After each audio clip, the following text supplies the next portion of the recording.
एक दौर था जब प्रेम की गाथाएं लिखी जाती थी। प्रेम तो मीरा ने भी किया था, प्रेम तो राधा ने भी किया था, प्रेम तो सावित्री सत्यवान के बीच था। आखिर उनका प्रेम ऐसा क्यों अमर हो गया? लेकिन आज का जो प्रेम है, वह प्रेम किस दिशा में जा रहा है? उस प्रेम की परिभाषा क्या है? एक औरत जो अपने पति को प्रेम के लिए मार देती है, ड्रम में पैक कर देती है। कहीं पे खबरें आती हैं कि मामी भांजे के साथ चली गई, कहीं पे खबरें आती हैं कि समधन समधी के साथ चली गई, तो कहीं पे खबरें आती हैं कि भाभी देवर के साथ चली गई। आखिर इस समाज, ये देश किस दिशा में जा रहा है?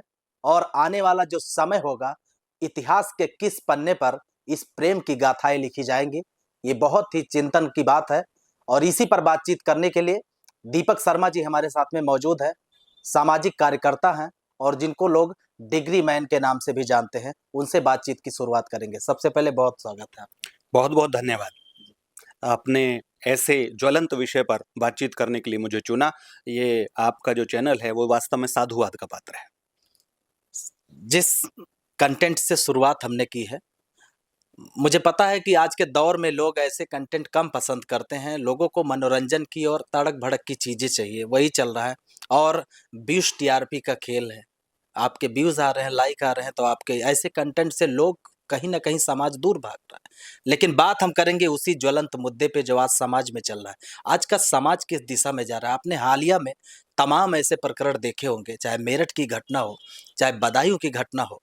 जिस तरीके से हो रहा है, समाज आखिर किस दिशा में जाएगा? और इस समाज का ये जो आज का जो प्रेम है, इतिहास के किस पन्ने पर दर्ज होगा? देखिए, अगर समाज को 53 वर्ष का जीवन मेरा हो गया है, तो बहुत दौर मैंने बदलते हुए देखे हैं समाज के। एक समय वो भी जिस तरह से आपने शुरुआत में ही कहा कि परिवार के सदस्य एक दूसरे पर जान छिड़का करते थे। रामायण की तरह था, त्याग की भावना थी, समर्पण की भावना थी, परिवार प्रथम था, अपना स्वयं का हित बहुत पीछे था। लेकिन आज आधुनिकता के इस दौर में कौवा चला हंस की चाल और अपनी भी भूल गया, वो स्थिति भारतीय समाज की हो गई है। अगर मैं कहूं कि इसके लिए सबसे ज्यादा जिम्मेदार कौन है, तो किसी एक व्यक्ति को चिन्हित करना उचित तो नहीं, पर फिर भी इसमें एकता कपूर का बहुत बड़ा योगदान है।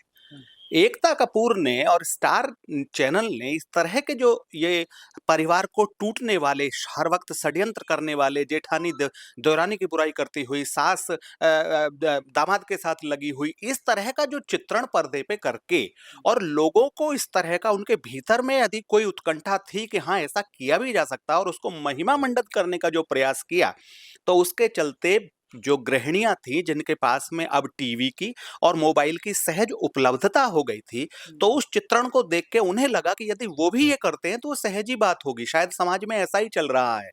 जबकि वास्तविकता में ऐसा नहीं है, और यदि ये निरंतर चलता रहा, इस पर अंकुश न लगाया गया, तो भारतीय समाज को पतन में जाने से कोई रोक नहीं पाएगा। एक जमाना था कि जब परिवार के जो सदस्य होते, चाहे चाहे पुत्र पिता के पास, चाहे भाई भाई के पास, चाहे पुत्र माता के पास में बैठते थे, तो निसंकोच खुले मन से बात करते थे। आज ऐसा दौर आ गया है कि अगर मोबाइल लेकर कोई बेटा बैठा और बगल में पिता बैठे हैं, तो शक नज़र से देखता है, कहीं इनकी नज़रें न पड़ जाए। या जो मोबाइल का, जो सोशल मीडिया का जो युग आया, आप क्या मानते हैं? या समाज के लिए सुधारक कितना है, और समाज के लिए जो है वो नुकसान कितना इससे मानते हैं? देखिए, कोई भी चीज गलत नहीं होती। जिस चीज का भी आविष्कार किया गया है, आविष्कार से पहले कहा जाता है आवश्यकता आविष्कार की जननी है। तो मोबाइल का यदि आविष्कार किया गया तो कोई आवश्यकता ही रही होगी।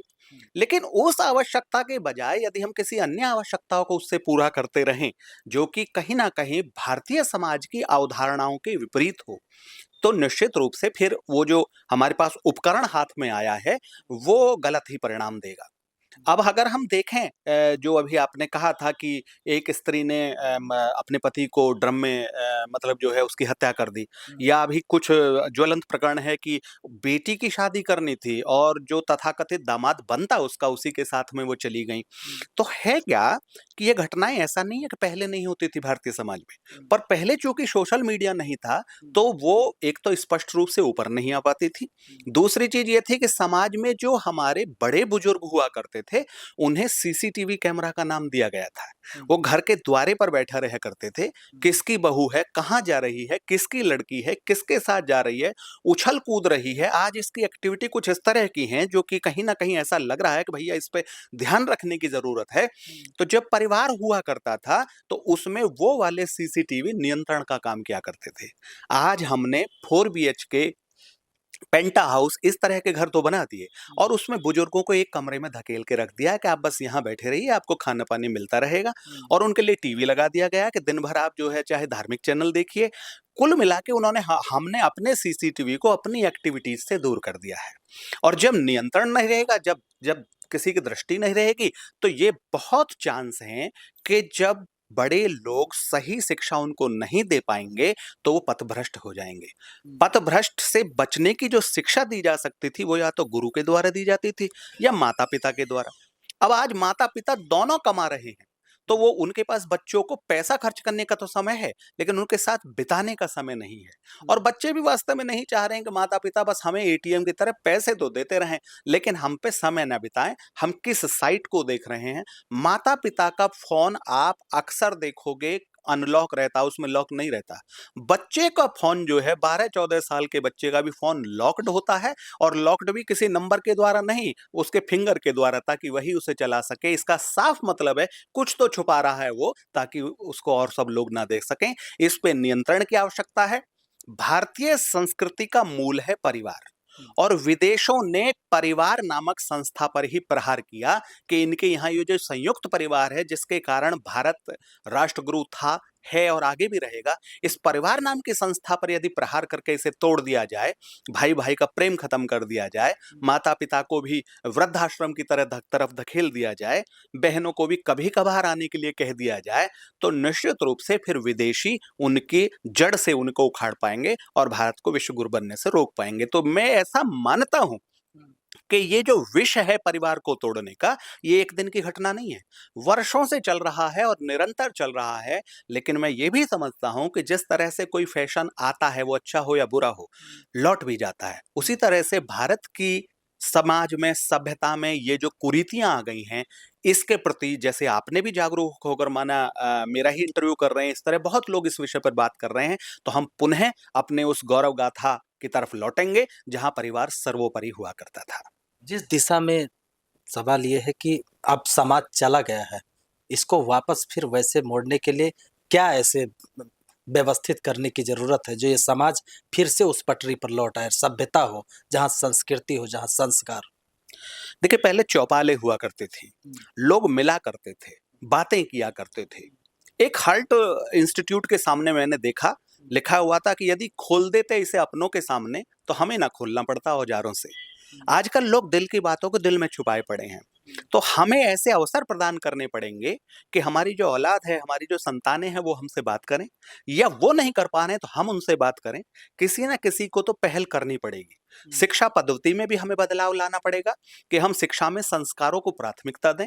नैतिक शिक्षा का पाठ जब मैं पढ़ा करता था कक्षा 8 में नैतिक शिक्षा नाम का एक विषय कक्षा 6, 7, 8 में निरंतर रहा करता था। अब वो नैतिक शिक्षा का पाठ ही नहीं है, तो उस नैतिक शिक्षा को पुनः लाना पड़ेगा और उसके बाद में जितने भी समाज सेवी हैं या जितने भी तथाकथित उच्च पदों पर लोग हैं, जितने भी सेलिब्रिटीज हैं, जितने भी जिनको हम अपने आदर्श मानते हैं, उन लोगों की इस देश और समाज के प्रति जिम्मेदारी बनती है कि वो उनकी एक-एक बात पे यदि वो कोका कोला का ऐड करते हैं तो उनकी लाख कोका कोला की सेल बढ़ जाती है। यदि वो किसी और चीज़ का ऐड करते हैं वो बढ़ जाती है। तो यदि वो पारिवारिक मूल्यों का ऐड करेंगे कि करके देखिए अच्छा लगता है, परिवार में मिल के देखिए अच्छा लगता है, बैठिए तो सही साथ में अच्छा लगता है, जीवन बेहतर हो जाएगा। यदि अक्षय कुमार बजाय के गुटखा खाने के इस तरह का ऐड करेंगे तो मैं समझता हूँ निश्चित रूप से भारतीय समाज में पुनः परिवर्तन आएगा। ये हम सबकी सार्वजनिक जिम्मेदारी है, किसी एक व्यक्ति को इंगित नहीं किया जा सकता। आज के युग में दौर ऐसा चल रहा है कि जब आप किसी ऐसे कल्चर में जाते हो जहाँ पर आप तमाम पढ़े लिखे लोग हों और उस बीच में अगर आप राधे राधे कर दें, जय श्री राम कर दें, नमस्ते कर दें, तो तमाम लोगों की भावनाएं ये होती है कि गांव से आए हैं, हो सकता है कम पढ़े लिखे हो।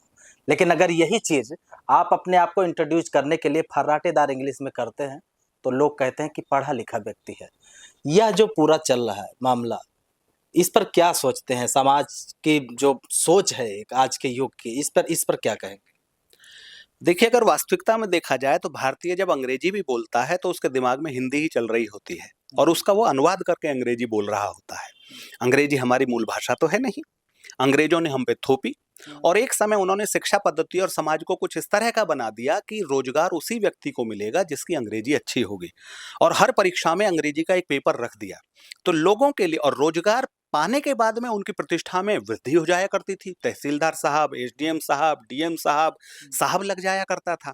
तो फिर कोई भी अपने बच्चों को गांव के स्कूलों से निकाल के, गुरुकुलों से निकाल के वो कॉन्वेंट स्कूलों में डालने लगा। तो अंग्रेजी प्रतिष्ठा के साथ जुड़ी हुई चीज हो गई, पर वास्तविकता में ये एहसास किया गया कि वो झूठा था, मुलम्मा था। चांदी का वर्क लगाने से बर्फी चांदी की नहीं हो जाती है। स्वाद बर्फी का है, चांदी के वर्क का नहीं। तो अंग्रेजी जो भाषा है वो हो सकता है एक चांदी के वर्क का काम कर दे, पर यदि शुद्ध मेवा है तो वो तो हिंदी ही है। और हिंदी है माँ और बाकी सब हैं उसकी जो भाषाएं हैं उसकी बहनें, मौसी। तो मौसी के घर कभी कभी जाया जा सकता है, पर रहा तो माँ के घर में ही जाएगा। हमें अपनी माँ को तरजीह देनी होगी। राजनीतिक कारणों से तमिलनाडु में हम देखें तो वहाँ हिंदी का विरोध हो रहा है। हम महाराष्ट्र में अभी हमने सुना कि उद्धव ठाकरे, राज ठाकरे भी जो आवश्यक रूप से त्रिभाषा फॉर्मूले के तहत हिंदी चलाई जा रही है तो उसका विरोध कर रहे हैं। उनको सोचना चाहिए कि देश पहले होना चाहिए और उसके बाद में कोई और चीज। सन 50 में जब संविधान बना था तो उस वक्त जो 350-400 मूर्धन्य लोगों ने कल्पना की थी और इतना बढ़िया संविधान बनाया था, तो उन्होंने कल्पना में भी नहीं सोचा था कि आज के राजनेता नैतिक रूप से इतना गिर जाएंगे कि अपनी माँ का ही विरोध करने लगेंगे। लेकिन सच तो सच है, सत्य परेशान हो सकता है, पराजित नहीं। हिंदी पुनः अपना गौरव प्रदान करेगी और हिंदी बोलने वाले को भी उसी पद और प्रतिष्ठा, यश, कीर्ति और वैभव से नवाजा जाएगा जिसका वो वास्तविक हकदार है। मैं तो ऐसी उम्मीद करता हूँ। तो दीपक शर्मा जी हैं और सामाजिक कार्यकर्ता हैं, ऐसे सोशल वर्क तमाम करते हैं और सामाजिक मुद्दों पर अपनी बातचीत रखते हैं। यह इंटरव्यू करने का मेन मकसद ये था कि हालिया में तमाम ऐसे प्रकरण आए और तमाम ऐसे ज्वलंत मुद्दे आए जिसने लोगों का ध्यान जो है इस दिशा में मोड़ दिया और वो दिशा जो है बड़ी खतरनाक है। आप सभी से अपील करने के लिए यह वीडियो है कि जिस दिशा में यह समाज अब जा रहा है, तमाम ऐसे हालिया प्रकरण आए, उस दिशा में आप न जाएं। मैं जानता हूं कि यह इंटरव्यू जो है वो आपके लिए बहुत महत्वपूर्ण नहीं होगा, लेकिन मेरी कोशिश है कि अगर यह इंटरव्यू देखने के बाद किसी एक व्यक्ति में भी सुधार आ जाए तो यह हमारा इंटरव्यू सफल होगा। आप सभी सतर्क रहें, सुरक्षित रहें, सावधान रहें। नमस्कार।